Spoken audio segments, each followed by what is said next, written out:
what's up guys? Rideshare guy here, and today I've got a video for you guys about why do Uber passengers take so long to come outside and what can you do about it? So if you guys don't know what I'm talking about, kind of the joke, I guess, amongst drivers, and it's not really a joke because it actually happens all the time, is that you get a request on Uber, right? You hit accept, you drive to get your passenger, you arrive, and then you sit there, you tap arrive, and then you sit there and you wait 1, 2, 3, 4, 5 minutes. I often get emails from drivers asking me about situations. What should they do? They waited for 8 to 10 minutes, 12 minutes. And I've done videos on Uber's cancellation fee, and I have kind of a strict policy personally that I often cancel in that 5 to 6 minute range. But you guys can check out that video and I'll link to that if you want some more info on that. But what do you do? What we're trying to figure out today is why do these passengers take so long to come out? And what I'm going to tell you guys and what I can help you with is that basically I think a lot of Uber passengers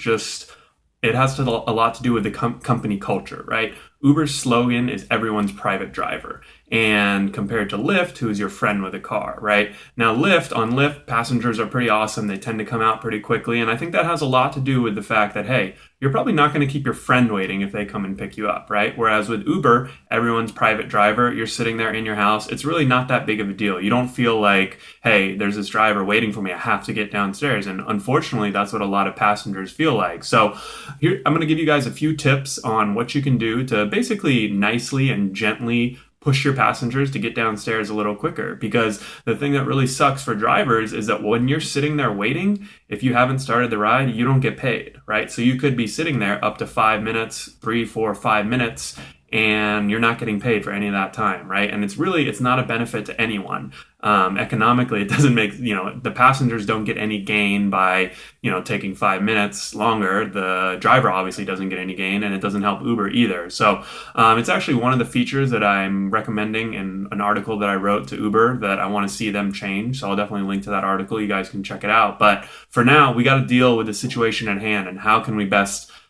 we might not be able to solve this problem, but how can we make it in our favor? Because as you guys know, I'm always looking at ways to really maximize income and say, hey, all right, if I'm out and I do 2 to 3 rides per hour and I'm sitting there waiting for 4 to 5 minutes on each ride, that's 15 minutes an hour of unpaid time where you could almost do a whole nother ride during that time. So any ways that we can minimize that unpaid time is going to be great for you guys because it's going to put more money in your pocket in less time. So that's what working smarter, not harder means. So the first thing that I often do is I text with an ETA. So as you guys know, I'm big on texting the passengers. I've recorded on videos on how to text a passenger, and I've also told you why passengers prefer to be texted. And the reason that I text, I'll text them just to give them a little heads up. Hey, I've accepted, hey, this is your driver, Harry. I'm on my way. And sometimes, depending on, what the crowd is like, and if, especially on later times when I'm driving late nights, when passengers always take longer to come out because they might be in groups, they might be drunk. You guys know all the reasons that Uber passengers love to take a long time to come out.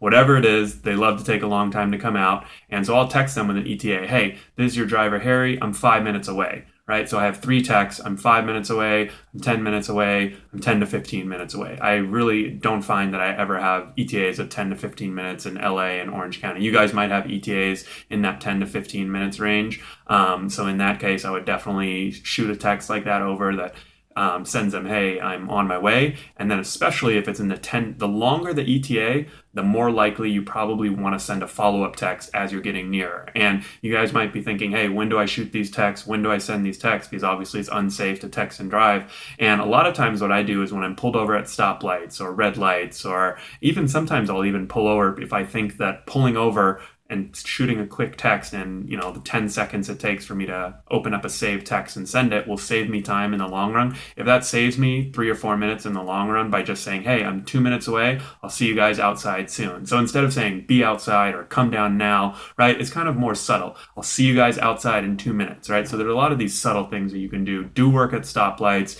and obviously safety should be your number one priority. So if you are going to be, you don't want to be texting while you're driving, but you can do the things like at a red light or slyly, because I'm pretty sure it's still illegal, at least in California, or even pull over. So because it could end up saving you time. Now, another trick that I've talked to a lot of drivers about, what we'll do is we actually tap that we've arrived before we get there. So about 1 to 2 minutes before we get there, we'll tap that we've arrived on the Uber app. So we're still driving tap that we've arrived.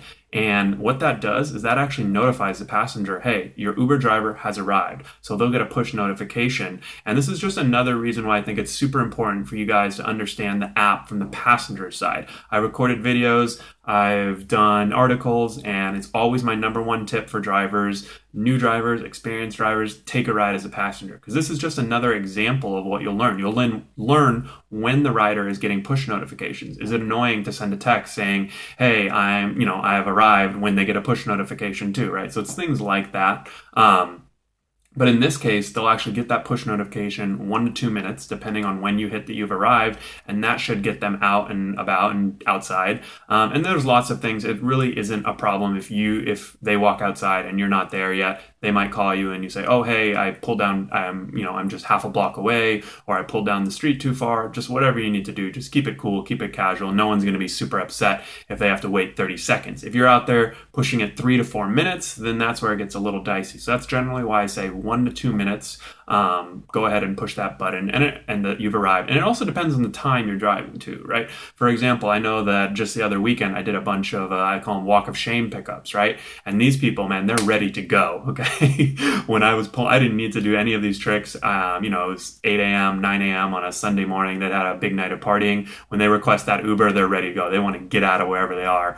I'll let you guys make your assumptions as to why they want to get out. But so that just make sure that the one thing you have to watch out for is when you tap the arrive button 1 to 2 minutes before, is that the maps and the navigation, if you're using the Uber navigation, or even if you are on Google Maps and you switch back to Uber, in order to tap that you've arrived, it actually changes the destination or it ends the map function. So you need to just make sure that you either have the address memorized or you know where you're going. Because obviously once you've hit that you tap to arrive, you can still find it. But if you're driving down the road, it'll be a lot more difficult. So just make sure that you keep that in mind. And from that, those are kind of a few tips that I use. And I mean, it doesn't save a ton of time, but I mean, if you guys think about it, right, a few minutes here, a few minutes there, and it really isn't a whole lot of extra work once you start getting used to it. Boom, you tap to arrive, memorize the address. I usually do it maybe 1 or 2 moves ahead. So if I need to make a right turn and then I'm on the street, I don't often do it if I still have a lot of moves left. So sometimes if it's a complicated area, or especially if I'm not familiar with the area, sometimes I won't tap to arrive. But I mean, often I get a lot of calls from the same places. Here in Orange County, I get a lot of calls from right down the street at this huge apartment complex called Coronado. And so I know exactly, as soon as I see where the pin is, I know exactly where to go, where to find them, maybe text them where to meet or whatever I need to do. So that's a situation where I always, because people are always young there and they're always going out to party, so sometimes I'll do 2 to 3 minutes ahead.